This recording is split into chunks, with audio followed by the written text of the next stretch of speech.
Section 3.6a is about ratios and proportions. We'll start by defining what a ratio is. Like a ratio is comparing two numbers using division. So if I take the numbers 3 and 4 and I write them as a fraction, that's a ratio. We also can write ratios using a colon. 3 to 4 is sometimes how you read that. That's used in probability. Actually, it's used in odds. And you could also say 3 to 4, a comparison of the number 3 to the number 4. These are all ratios. The one that we're going to look at most often, however, is this 3 to 4 one. Second one is a proportion, and that's an equation stating two ratios are equal.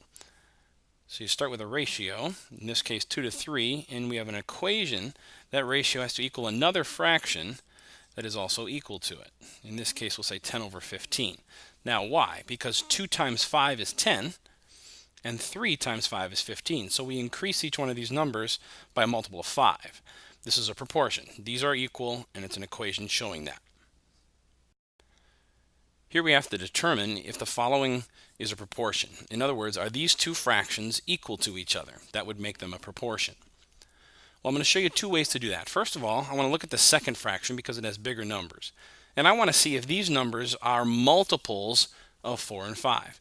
In other words, is there a number that I could divide into 24 to get 4? And the answer in this case is 6. Because 24 divided by 6 is 4. Now there's nothing special about the number 6. I just knew that 6 times 4 is 24. And then if you also look, if I divide 30 by 6, I'll get a 5. So this 24 over 30 is really a 4/5 if I reduce the fraction. So what we're asking ourselves is 4/5 equal to 4/5? And the answer is yes. So we can say that this is indeed a proportion. The reason I show you that method is some people can just look at two fractions and reduce one of those, and if you reduce it and it ends up being the other one, then you know it's a proportion. Now that's not quite so easy to do with numbers that are difficult, but I'm going to show you another method to check to see if this is a proportion. This method is called the cross product method. Cross because we're going to multiply across, and product because we're going to multiply. And here's how it works. We take these two numbers and we multiply them. I circle and I draw an arrow to show that's where our product's going to be. So 4 times 30 is 120.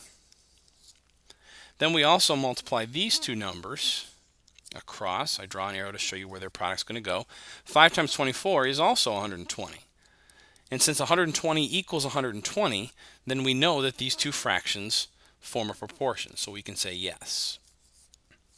So whether you reduce the fraction or use this cross product method, it doesn't matter. Now, one word of extra, when doing this cross product method, these two numbers, when you multiply them, they have a name. They're called the extremes, because they're typically the smallest and the largest number, so we call those two multiplied together the extremes, and then these two numbers multiplied together are called the means. So you might hear those words being used in terminology. I'm going to multiply the extremes and the means to get these two products here. Here we have to determine if the following fractions are a proportion. I could reduce this fraction and try to create a 6 over 8, but I'm just going to use the cross product method. So I'm going to multiply the extremes, 6 times 28. I don't know what that is off the top of my head, so I'll go over here and multiply those. 6 times 8 is 48. 6 times 2 is 12, plus 4 is 16. So this is a 168 by multiplying the extremes. Now we'll multiply the means. 8 times 24, again, I don't know what that is, so we will multiply it out. 8 times 4 is 32. Carry the 3. 8 times 2 is 16, plus 3 is 19.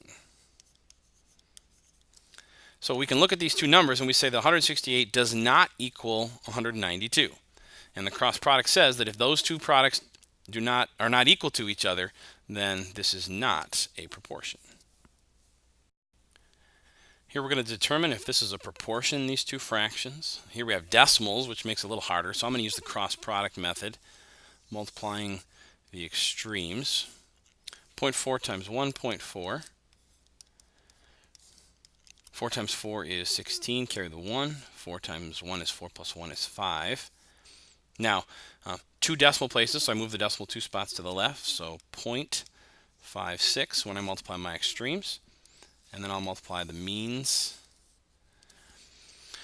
7 times 8 is 56. that means 0.7 times 0.8, since there's 2 decimal places, is 0.56. Those two products are equal to each other, therefore we say that these two fractions, yes indeed, are a proportion.